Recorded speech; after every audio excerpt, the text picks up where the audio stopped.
I'm going to be reading a few poems from Anvil on a Shoestring.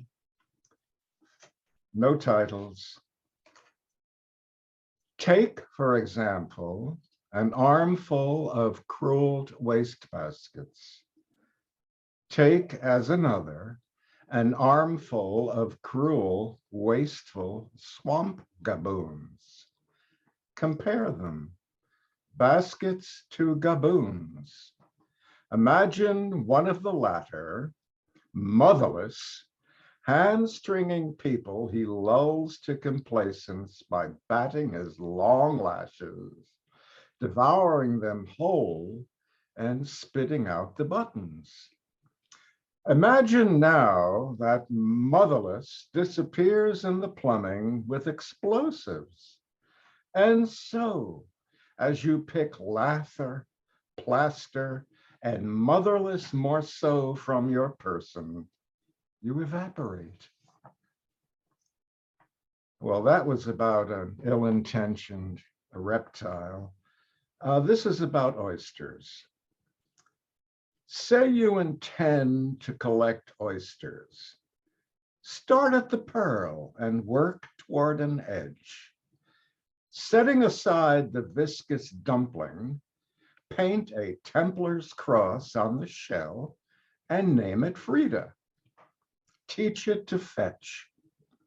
Pause to reflect what a prairie might look like, rolled up and stuffed in a drain. Now, for this one, we go back to a mythological period, pre-Christian poem. Did you shit yourself, Bacchus? Forgive me, it's the bacchanal I smell a day late. Here's a poem about an unfortunate event. I climbed over the wreckage to purchase men's hose, size 95. Size 95, please. Can 95 possibly be your size, sir? Obviously not. I'm planning to use them as overnight bags, as my luggage was destroyed in the recent catastrophe. We haven't any size 95. How about some nice anesthesia? Thanks, no, but I will take a rabbit's foot. What size, sir? Small, please. I am shy among animals. A very brief poem about confusion. A man with the incorrect head holds mitigation to lie on a hairpiece. Insight is elusive.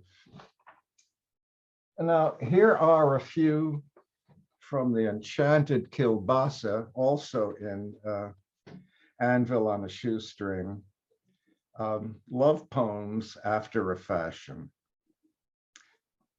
She remembers bananas. You giggle. She impugns your tact, but let's let that slide. Her thoughts about bananas dwell in the abstract, neither of the stunted apple-flavored kind, nor the kind one cooks with, and one wonders why.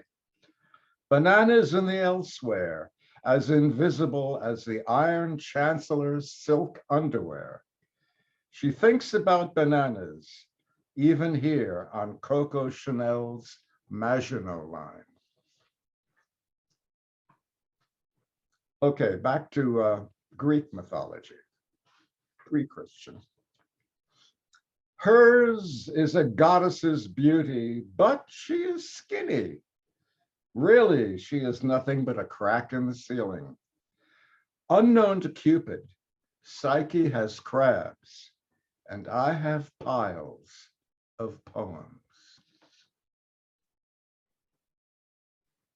Poem about misunderstanding. A woman came to me speaking womanese, which I do not understand as fully as I ought, and was no little perplexed.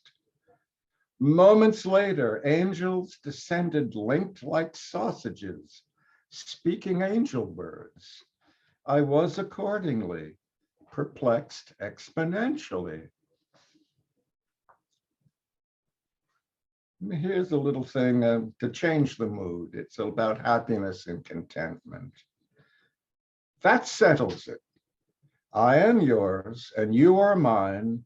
And just as soon as we quit swooning over our good fortune, we will cover each other with little attentions. Finally, on an appropriate note, a poem about disappointment. She is smaller than he remembers and colicky and deaf. Sometimes when he brings the hammer to his member, lying there athwart love's anvil, he has regrets. Good night, everyone.